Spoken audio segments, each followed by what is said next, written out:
अदिति पहाड़ों के बीच बने एक छोटे से गांव की रहने वाली थी।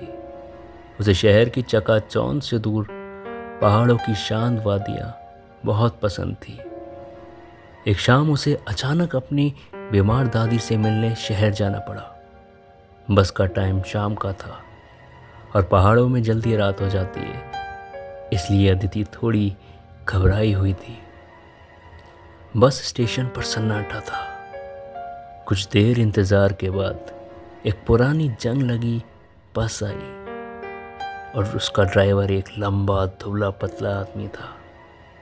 उसके चेहरे पर एक भी भाव न था।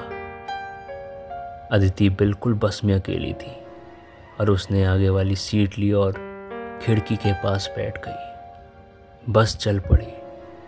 जैसे जैसे रात गहरी होती गई वैसे वैसे पहाड़ों के घने जंगल में अंधेरा गहरा होता गया। पेड़ों की काली परछाई खिड़की से अंदर झांकने लगी थी। एक अजीब सा सन्नाटा था और तेज हवा की आवाज अदिति को और ज्यादा डरा रही थी। कुछ देर बाद एक सुनसान रास्ते पर मुड़ गई बस, जो गांव से होकर जाता था। रास्ते में अक्सर अंधेरे में झोपड़ियां दिखाई देती थी, जिनके टूटे हुए दरवाजों से एक अजीब सी रोशनी बाहर आ रही थी। अदिति को लगा शायद ये रास्ता गलत है। तभी अचानक बस रुक गई। ड्राइवर ने पीछे मुड़कर भी नहीं देखा और कहा, कुछ देर रुकना पड़ेगा, गाड़ी खराब हो गई है। अदिति घबरा गई।